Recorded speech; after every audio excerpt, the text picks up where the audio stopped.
Cher Théophile, j'ai parlé dans mon premier livre de tout ce que Jésus a commencé de faire et d'enseigner jusqu'au jour où il fut enlevé après avoir donné ses ordres par le Saint-Esprit aux apôtres qu'il avait choisis.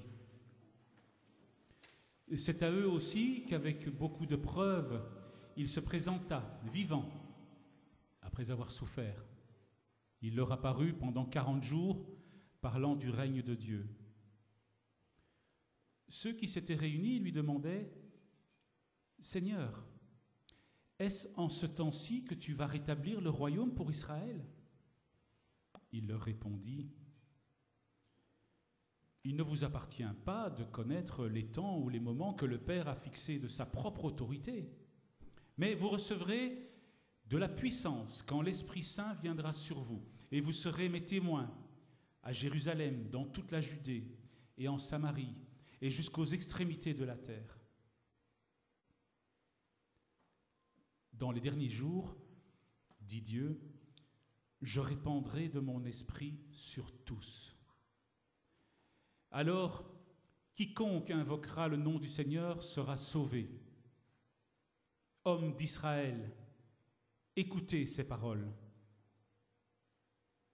Car tu ne m'abandonneras pas au séjour des morts, tu ne laisseras pas ton sein voir la décomposition. Tu m'as fait connaître les chemins de la vie. Tu me rempliras de bonheur par ta présence. Actes chapitre 2, versets 37 et 38. Après avoir entendu cela, ils eurent le cœur transpercé. Et ils dirent à Pierre et aux autres apôtres, « Frères, que devons-nous faire ?» Pierre leur dit, « Changez radicalement, que chacun de vous reçoive le baptême au nom de Jésus-Christ pour le pardon de ses péchés, et vous recevrez le don de l'Esprit Saint. Car la promesse est pour vous, pour vos enfants, et pour tous ceux qui sont au loin, en aussi grand nombre que le Seigneur notre Dieu les appellera. » Actes chapitre 2, versets 42 à 45. Ils étaient assidus à l'enseignement des apôtres, à la communion fraternelle, au partage du pain et aux prières. La crainte s'emparait de chacun, et beaucoup de prodiges et de signes se produisaient par l'entremise des apôtres. Tous les chrétiens étaient ensemble et avaient tout en commun. Ils vendaient leurs biens et leurs possessions, et ils en partageaient le produit entre tous, selon les besoins de chacun. Je vous invite à prier. Seigneur, merci pour le privilège qu'on a de passer un temps en ta présence. Je te prie de vraiment ouvrir nos cœurs face à ces textes, qu'on puisse vraiment être édifiés, Seigneur, par ta parole. Au nom de Jésus-Christ, amen. Bonjour à chacun. Alors ce matin, nous passons aux actes. C'est le nom de notre nouvelle série. Je remercie d'ailleurs toute la petite équipe qui a constitué le design du flyer, Caroline, Paul, Neil. Merci à vous. C'est le titre de notre nouvelle série pour ce semestre, ce premier semestre 2024, où nous allons plonger dans le livre des actes. Alors, on vous a invité la semaine passée, il y en a peut-être qui n'étaient pas là, mais on voudrait tenter de vous inviter à lire chez vous les portions de texte à l'avance. Comme vous voyez, le texte est très chargé et on ne pourra pas lire tout le dimanche matin, ni tout traiter d'ailleurs. Donc voilà, on a entendu des extraits en espérant que vous ayez pu vraiment cerner le mouvement du passage. Aujourd'hui, on va faire une petite introduction à cette série et aborder les chapitres 1 et 2. Alors j'aime bien commencer par une question que je voudrais vous poser ce matin, qui est un peu ressortie de la méditation de ces deux chapitres. Si vous deviez raconter votre histoire de foi, par où est-ce que vous commenceriez ? Où est-ce que cela remonte pour vous ? Est-ce que c'était une expérience en particulier, une rencontre ? Est-ce que ça prend racine dans votre jeunesse, dans votre enfance, à votre naissance, à vos parents, à vos grands-parents ? Je vous laisse réfléchir une minute. Si vous deviez raconter votre histoire de foi, par où commenceriez-vous ? Une petite anecdote, dans mes recherches pour mon mémoire, j'ai découvert qu'un historien juif, Jules Isaac, avec lequel le théologien que j'étudie a été en contact étroit, a fréquenté pendant la guerre, parce que c'était un endroit sûr, le petit village de Saint-Agrève. Il y a vécu, tu peux mettre le slide suivant, une rencontre avec, vous connaissez sans doute, André Chouraki. Il s'était retrouvé là, à Saint-Agrève. Saint-Agrève, petit village protestant, non loin du Chambon-sur-Lignon, un autre village protestant, qui est le seul endroit de France où il n'y a eu aucune dénonciation de juifs pendant la guerre. Des centaines de vies sauvées. Et il se trouve que Saint-Agrève, c'est le village dont provient la maman de Sylviane. Incroyable coïncidence, effervescence dans la maison, et donc je suis descendue en bas et ça a été l'occasion de ressortir les albums, les livres, les vieux souvenirs de guerre de Simone, donc la grand-mère de Nathan. Et c'est assez fort de relire cela, de voir d'où vient une famille, sur quel héritage elle se construit, comment la foi a joué un rôle dans tout ça, comment ça a imprégné la famille, comment elle continue à écrire son histoire. Eh bien, les actes, c'est un petit peu cela, c'est un petit peu notre récit des origines. Les origines, en fait, de l'aventure de l'Église, comment tout a commencé. Notre histoire de foi, elle prend racine jusque-là. Et on sait que se souvenir, revenir au début, relire notre histoire, c'est une démarche importante déjà de manière générale dans la construction humaine. On entend souvent quand il y a une crise de la quarantaine, on revit son enfance, on relit les choses, pas pour y retourner, mais pour mieux se comprendre et mieux redémarrer. Eh bien, dans la foi, c'est non seulement important, mais c'est aussi Dieu lui-même qui nous le demande. Dans le Premier Testament, Dieu ne cesse de dire « Souviens-toi, souviens-toi ». Deutéronome, chapitre 9, verset 7, dit « Souviens-toi, n'oublie pas ». Alors pourquoi ? On relit les actes, pas pour essayer de reproduire à l'identique ce qu'il s'est passé au début. On voit parfois cette quête de retourner à la pureté des origines. C'est une tentation qui est un peu toujours fait de l'œil à l'Église. Mais c'est plutôt pour comprendre d'où on vient, saisir notre héritage, nous rappeler des ponts qui ont été construits par le passé entre Dieu et les êtres humains, entre Dieu et nous, entre Dieu et son Église. Nos souvenirs de ces interventions et repartir fort de cette confiance. Se tourner vers le passé, c'est aussi réfléchir sur ce qu'il s'est produit pour ne pas reproduire les mêmes erreurs, pour apprendre. Et aussi pour se rafraîchir, ça nous fait du bien quand on se rappelle des origines, que ce soit pour un mariage, que ce soit pour notre histoire de foi, d'autres réalités dans nos vies. C'est quelque chose qui nous rafraîchit, ça nous rappelle l'élan fondamental qui a permis la naissance de quelque chose. Et donc plonger dans le livre des actes, comme vous voyez, c'est une expérience qui va être dense, c'est un petit peu faire tout cela. Alors il y a énormément à dire pour introduire le livre des actes. J'avais 6 pages, j'ai dû réduire à 1,5, donc je vais aller droit au but. Mais c'est un livre qui a une tonalité vraiment personnelle. Et c'est pour ça que moi, personnellement, je l'apprécie beaucoup. C'est Luc qui en est l'auteur, et les actes, c'est la suite de son évangile. C'est littéralement la suite, c'est le tome 2. Notons que l'évangile de Luc et le livre des actes, ensemble, forment un quart du Nouveau Testament. Donc c'est vraiment un enseignement conséquent. Il est très impliqué dans son texte. Il y a plusieurs portions en nous, à la première personne. On pense qu'il a été un compagnon de Paul, donc un texte très personnel où il est très impliqué. Et puis c'est aussi un texte qui est adressé à quelqu'un. Le texte commence comme une lettre. « Cher Théophile ». Et voilà, il y a plein de commentaires. Qui est Théophile ? Est-ce que c'est quelqu'un en particulier ? Peut-être. Mais Théophile, ça signifie aussi celui qui aime Dieu. Donc ce texte, c'est pour ceux qui aiment Dieu, pour nous. Donc vous pouvez vraiment mettre votre nom à la place de Théophile, hein, cher. Ça fait partie de notre héritage à nous. C'est notre album de famille. Et on sent dans ce livre tous les enjeux, les difficultés, les questions suscitées par l'apparition du message chrétien, et particulièrement à l'égard du judaïsme.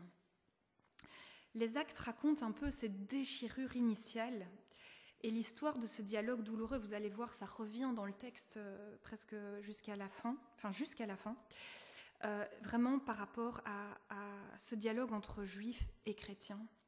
Et dialogue qui, justement, notons-le, reste ouvert et vivant jusqu'au dernier chapitre. On y reviendra dans des prédications ultérieures. Alors, les actes, c'est quoi ? Si on doit résumer, c'est l'histoire de la rencontre entre cet évangile fou d'un Jésus crucifié et ressuscité et le monde tel qu'il est et tel qu'il continue de tourner. Mais avec cette réalité nouvelle qui fait irruption d'une manière vraiment très étonnante et qui vient bousculer des hommes et des femmes. C'est l'histoire d'une bonne nouvelle. C'est vraiment une bonne nouvelle dont ces quelques premiers chrétiens sont appelés à témoigner depuis Jérusalem, la racine, jusqu'au bout du monde. C'est l'histoire d'une naissance, celle de l'Église, avec sa période de lune de miel, on va l'aborder très brièvement aujourd'hui. Et puis ce choc de la réalité, les complications, les premières crises, les premiers désaccords, les premières séparations, les premières solutions trouvées, les premières organisations d'église, les premières constructions qui en appelleront d'autres. Quand Luc écrit, on est au début de l'histoire de l'Église. Et raconter les origines dans ce contexte d'effervescence, de questionnement, de bouillonnement, c'est intense. Et on retrouve vraiment cette intensité dans le livre. Pour conclure cette introduction, il y a un petit peu deux buts poursuivis par Luc. Le premier, c'est vraiment informer sur les origines de l'Église.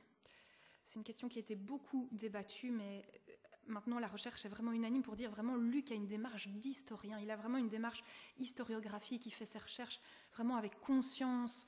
Il organise son livre aussi à la manière d'un historien de l'Antiquité. Donc il y a vraiment un but d'informer et évidemment aussi un but d'édification. Il veut édifier sur la manière dont l'Église est appelée à se construire, à se développer.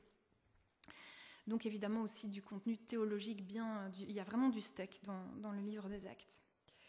Alors j'ai pris les chapitres 1 et 2 et je me suis fait une réflexion, c'est dans quoi est-ce qu'on s'est embarqué, parce que c'est d'une densité inouïe, c'est comme un catéchisme accéléré, condensé des éléments essentiels de la foi chrétienne. Alors j'ai tenté d'en faire un plan que je vais parcourir avec vous parce que c'est des éléments fondamentaux et l'introduction de Heike était parfaitement dans ce sens.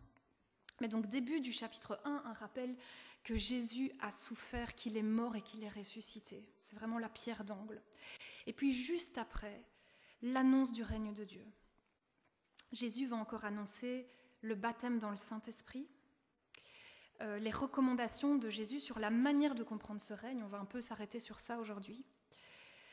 L'appel à être témoin depuis Jérusalem jusqu'au bout du monde. Donc c'est vraiment un projet global, universel, une bonne nouvelle pour toute la terre. Il y a l'ascension, l'annonce claire du retour du Christ. Ce Jésus qui vous a été enlevé pour aller au ciel reviendra. Il y a cette émergence des premières réunions de prière comme une réponse naturelle à tout ce qui est en train de se vivre. La Pentecôte, la venue du Saint-Esprit, la première longue et dense prédication de Pierre, l'espérance de la résurrection qui est proclamée dans cette prédication. Un très beau verset sur lequel je vais aussi m'arrêter, qui décrit la nature de la vie chrétienne. En fait, par cette foi, tu m'as montré les chemins de la vie et tu me rempliras de bonheur, de joie par ta présence. Donc vous voyez déjà cette première partie, donc, et en réponse à tout ce foisonnement d'événements, de révélations, d'expériences, il y a cette question que j'aime énormément qui surgit dans le chapitre 2. Le cœur est transpercé de ceux qui écoutent. Et la question qui monte aux lèvres et qui nous habite tous, que devons-nous faire ? Et une réponse en grande simplicité, et en même temps c'est le défi de toute une vie, l'appel au changement et au baptême, à accepter ce salut pleinement, et la naissance de la première communauté, et j'ai intitulé ceci « La lune de miel ».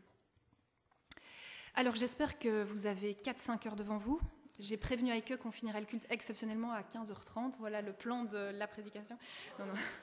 Je rigole, je vais vraiment me tenir au timing. Rassurez-vous, j'ai dû choisir 3 points que je vais dégager de ce plan et je vous invite à creuser chez vous et on aura l'occasion de revenir à l'Ascension, à la Pentecôte, au culte de baptême sur d'autres aspects de ces 2 premiers chapitres. Le mouvement général, résumons, de ces 2 chapitres. Un héritage extraordinaire reçu pour une nouvelle orientation de vie, pour une orientation de vie nouvelle. Et le premier point que je voudrais dégager, c'est le cadeau de la foi, une œuvre continue. Cher Théophile, premier verset. Dans mon livre, j'ai raconté tout ce que Jésus a fait et enseigné dès le début jusqu'au jour où il fut enlevé au ciel. Et puis bam, on rentre dans la structure que je vous ai montrée juste après. Les actes racontent la suite. Tout ce que Jésus continue à faire par l'intermédiaire des apôtres et de l'Église naissante. Et j'ai lu un commentateur assez tôt dans l'histoire de l'Église qui disait « c'est dommage que les actes s'appellent les actes des apôtres. Ils auraient dû appeler ça les actes de Jésus par les apôtres. » Donc c'est vraiment cette action du Christ qui continue. Et c'est pour moi le premier enseignement des actes, et il est essentiel pour nous aujourd'hui, c'est que l'œuvre du Christ continue. Par son Saint-Esprit, par son Église, il continue d'être à l'œuvre jusqu'au bout du monde et jusqu'au bout des temps. Avec cette phrase qui, dans la prédication de Pierre, montre qu'il y a une réalisation, je répandrai de mon esprit sur toute chair. Un projet extraordinaire. Donc le début du livre des Actes, c'est cela, c'est cette prise de conscience, c'est cette expérience spirituelle intense qui s'ancre dans un enchaînement d'événements incroyables. Et cette expérience fait goûter ces quelques personnes à une réalité spirituelle nouvelle. Et ils ont, on le voit, on pourrait prendre plein de passages qui illustrent ce basculement, ils sont habités par une espèce d'illumination intérieure, qui pour moi est vraiment tellement bien manifestée dans ce verset-ci. Tu m'as montré les chemins qui mènent à la vie, tu me rempliras de joie par ta présence. Je trouve que ce verset exprime vraiment magnifiquement ce qu'est l'expérience chrétienne. Il y a un moment comme ça où des écailles tombent des yeux et on comprend que ces chemins qui nous sont indiqués par le Christ mènent à la vie. Et il y a une confiance qui naît que cette présence du Seigneur, quelles que soient nos circonstances, nous remplira de joie. Désormais, quand la foi croise notre route, notre histoire personnelle est appelée à être marquée par cette vitalité, par cette espérance et par cette joie. Et il est bon de se le rappeler, de se souvenir de cet élan premier. Que devons-nous faire ? En réponse à ce don inouï, à cet héritage incroyable, à cette espérance, à cette expérience spirituelle, il y a une invitation au changement, qui est en fait un changement d'orientation que nous manifestons en nous faisant baptiser. Il y a une nouvelle préoccupation qui naît dans notre vie. Et c'est quoi cette préoccupation ? C'est celle du règne de Dieu. Se préoccuper du règne de Dieu. Quand Jésus est mort et ressuscité et qu'il s'entretient avec les disciples, le sujet dont il leur parle, c'est le règne de Dieu. Alors c'est intéressant quand même de voir que c'est de ça dont il les entretient. C'est ça désormais la préoccupation qu'ils vont devoir avoir et ce règne va désormais faire partie de l'histoire des disciples. Il y a un peu 2 pièges qui nous guettent par rapport à cette question de se préoccuper du règne de Dieu. Pierre en a déjà abordé plusieurs lors de sa dernière prédication. Le premier piège, je l'ai légèrement abordé, c'est une forme de passéisme. C'est de chercher en fait le royaume dans le passé, idéaliser ce passé et tenter de le reproduire à l'identique, d'y revenir, avec cette idée que le passé serait plus pur que le présent. Ça, c'est sans doute un premier piège. Un second piège, c'est de spéculer sur le futur. Et on voit qu'en fait, c'est ce que les disciples vont faire directement. Jésus leur parle du règne, et les disciples l'interprètent immédiatement de manière eschatologique. Ils pensent à l'annonce des prophètes, qu'au bout viendrait le rétablissement d'Israël, et donc ils disent à Jésus, ah ça y est, c'est maintenant, donc tu vas rétablir le règne d'Israël, ça y est, on y est. Et Jésus répond clairement, il ne vous appartient pas de savoir quand viendront les temps et les moments, car le Père les a fixés de sa seule autorité, mais vous recevrez une force quand l'Esprit descendra sur vous. Donc quand Jésus parle du règne, il ne les entretenait pas sur les temps de la fin, dans le sens eschatologique uniquement, mais sur cette dimension nouvelle qui allait se greffer à leur vie grâce au Saint-Esprit. Oui, il y aura une fin, mais ce n'est pas de cette fin que Jésus demande qu'on se préoccupe, qu'on consacre notre énergie. Il ramène au présent, mais un présent enrichi. Cette force va nous faire goûter aujourd'hui à ce royaume qui, oui, un jour viendra en plénitude, c'est notre espérance fondamentale, mais spéculer sur le moment, la manière où ça viendra, c'est pas cela que Jésus veut dire par se préoccuper du royaume. C'est s'en préoccuper maintenant. Et j'ai trouvé cette très belle citation d'un pasteur qui s'appelle Hébert, qui écrivait en 1956 ceci. « L'existence terrestre de l'Église s'écoule dans un temps présent, comme en bordure de l'éternité. Un temps présent pendant lequel elle ne doit ni céder à la panique, ni s'endormir dans une fausse sécurité. Car ce temps, quoique le dernier, doit durer, et sa durée dépend de la seule décision de Dieu. Savoir comment vivre dans ce temps, c'est se comporter en véritable fils du royaume. » Alors quand j'ai lu cette citation, j'ai trouvé cette image de vie en bordure de l'éternité absolument magnifique, de se dire que notre histoire, elle est désormais enrichie de cette dimension extraordinaire. On n'avance plus seulement dans un temps chronologique, physique, mais notre vie est enrichie par l'expérience du temps de Dieu, du temps du royaume. La manifestation concrète de notre fréquentation de cette bordure, c'est évidemment la prière. La prière comme un passage, l'image a ses limites évidemment, mais entre ce temps spirituel et notre temps ordinaire. Et notre préoccupation, c'est désormais la fréquentation de cette bordure, c'est cet état de veille, de concentration sur le règne de Dieu et sur la transformation qu'il provoque en nous et dans notre relation au monde et aux autres.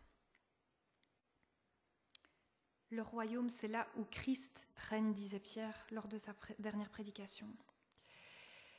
À quoi ressemble ce règne ? Et c'est vrai que les évangiles nous racontent comme signe de ce règne des miracles, des délivrances, des sorties de l'isolement pour des individus, des restaurations de dignité. Oui, ce règne cherche à redresser ce qui est courbé, comme l'exprime magnifiquement ce verset du psaume. Le Seigneur ouvre les yeux aux aveugles et redresse ceux qui sont courbés. Ça donne à nos vies une orientation bien spécifique et une espérance hors du commun. On sait que Dieu veut redresser ce qui est courbé. Et nous voulons nous inscrire sur cette volonté.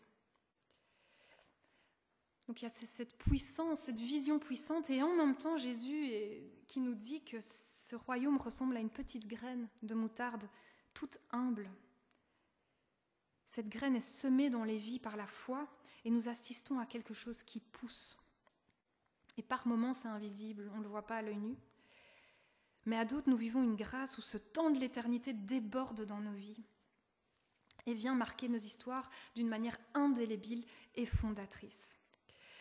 Et j'ai demandé à quelqu'un, je suis un peu privilégiée parce que j'entends souvent dans les entretiens, quand je demande souvent la question, mais voilà, comment a commencé ton histoire de foi ? Et j'entends ces épisodes qui ont marqué comme ça les vies. Et l'un d'entre vous, Jérémy pour ne pas le citer, m'a donné l'autorisation de vous raconter un épisode qui lui est arrivé et qui l'a comme ça marqué cette éternité qui déborde, et j'en profite pour souhaiter la bienvenue à Eliana pour son premier culte. Alors voilà, Jérémie m'a raconté qu'un jour, il rentre sur le rond-point Montgomery, il fait ciel bleu, et un gars lui fait une méchante queue de poisson en le klaxonnant. Et il frise un peu, voilà, c'est tendu, l'accident, et les 2 véhicules se retrouvent à l'arrêt. Et Jérémie m'a dit qu'il a senti monter en lui une colère intense, et qu'il était prêt à en venir aux mains. Et il met sa main sur la poignée de porte pour sortir. Et à ce moment-là, il y a une rage intense et instantanée qui s'abat sur sa voiture, et ça le saisit, et il s'arrête dans son geste. Et la pluie fait que finalement l'autre s'en va, et quand l'autre s'en va, la pluie cesse. C'est ce que tu m'as raconté. Et Jérémie m'a dit, j'ai vraiment été saisie par cet événement, ça m'a marqué, il s'est senti gardé, il a ressenti une intervention. Il y a comme ça dans les vies, on a chacun nos histoires, nos lectures de ces moments-là, mais il y a parfois comme ça dans les vies des moments de grâce où on a vu, on a goûté, on a ressenti cette réalité du règne de Dieu, et ça nous marque. Ça nous marque. Et je me disais, quelle grâce, et il faut qu'on se le rappelle, quelle grâce, même s'il y a des moments très difficiles, de vivre en bordure de l'éternité. Les actes nous montrent que cette expérience n'est jamais purement centrée sur soi. Le royaume et ses grâces nous poussent toujours vers l'autre dans le nom du Christ, jusqu'au bout du monde et jusqu'au bout des temps. Et cette histoire, au goût de l'éternité, nous la vivons également en Église, qui est une conséquence naturelle en fait de l'expérience du royaume. Et ce sera mon dernier très bref petit point, rassurez-vous. On voit qu'après tous ces événements, après ces expériences intenses, il y a une première communauté qui se constitue. Et j'imagine que vous avez aussi été un peu marqués par le contenu. C'est un peu une lune de miel. C'est un peu comme si c'était l'Éden de l'Église. Ils se rassemblent tous les jours pour prier, pour prendre la scène, pour louer. Ils vendent tous leurs biens, ils partagent tout entre eux. Donc voilà, à l'intensité des événements répond l'intensité de leur comportement, de leur réorientation. Il y a plein de commentaires sur ce texte qui sont absolument passionnants. Mais ce qu'on peut quand même dire par rapport à ça, c'est que cette première communauté était persuadée de l'imminence du retour du Christ. Donc il y a eu cette ascension, puis cette annonce du retour, et l'Église pensait c'est pour maintenant, quoi. Le temps sera extrêmement court. Et puis on sait que par la suite, l'Église de Jérusalem va être en grande difficulté financière. Paul, dans toutes ses lettres, il organise des collectes pour l'Église de Jérusalem. Alors est-ce que c'est parce qu'ils avaient tous tout vendu ? On ne sait pas, hein, on ne va pas spéculer. Mais en tout cas, ce qu'on peut retenir, c'est que quand on démarre une expérience d'Église, en corrélation avec cette découverte de la foi, il y a une lune de miel. Et c'est tant mieux. Bon, la chute arrive toujours, et dans les Actes, c'est l'épisode d'Ananias et Saphira qui va faire très mal. Mais dans toute expérience d'Église, il y a ce moment aussi de chute. Et en fait, ce qui est vraiment intéressant, c'est ce qui vient après. Et c'est toute l'aventure du livre des Actes. Oui, l'Église, si vous ne le saviez pas, je vais vous l'apprendre aujourd'hui, l'Église est imparfaite. Elle ne se confond pas avec le royaume de Dieu. Et ça, c'est très clair dans les Actes. Dans les Actes, le royaume se prêche, s'annonce, se reçoit, il s'expérimente, il se cherche, il se pratique, mais il ne se construit pas par la force des hommes. C'est toujours cette éternité qui déborde. L'Église, elle, par contre, elle est appelée à être construite sous la tête qu'est le Christ, par l'assistance de l'Esprit et par nos bonnes volontés. Et c'est en grande partie ce que le livre des Actes veut enseigner. Comment le royaume s'expérimente-t-il et comment l'Église se construit-elle ? Par rapport à l'Église, quels ont été les moments difficiles, on en verra. Et comment les croyants sont appelés à orienter leurs efforts pour dépasser les difficultés et assainir la construction pour écrire la suite ensemble. En conclusion, peut-être prenons un temps cette semaine pour nous remémorer nos premiers moments de foi, nos premiers moments d'église, ces moments clés où on a vécu ce débordement d'éternité dans notre temps. Rappelons-nous que nous avons un privilège immense de vivre en bordure d'éternité. Notre histoire se coécrit avec de l'encre éternelle quelque part. Donc j'ai remis cette phrase. « Cher Théophile, voici ce que Jésus a fait et continue de faire dans ma vie et dans ma communauté locale. » Je vous laisse écrire la suite de cette phrase avec vos mots. Et vraiment, c'est ma prière que le Seigneur nous fasse la grâce de vivre une belle suite d'histoires ensemble et avec lui à nos côtés, parce qu'il est à l'œuvre jusqu'au bout des temps. Amen.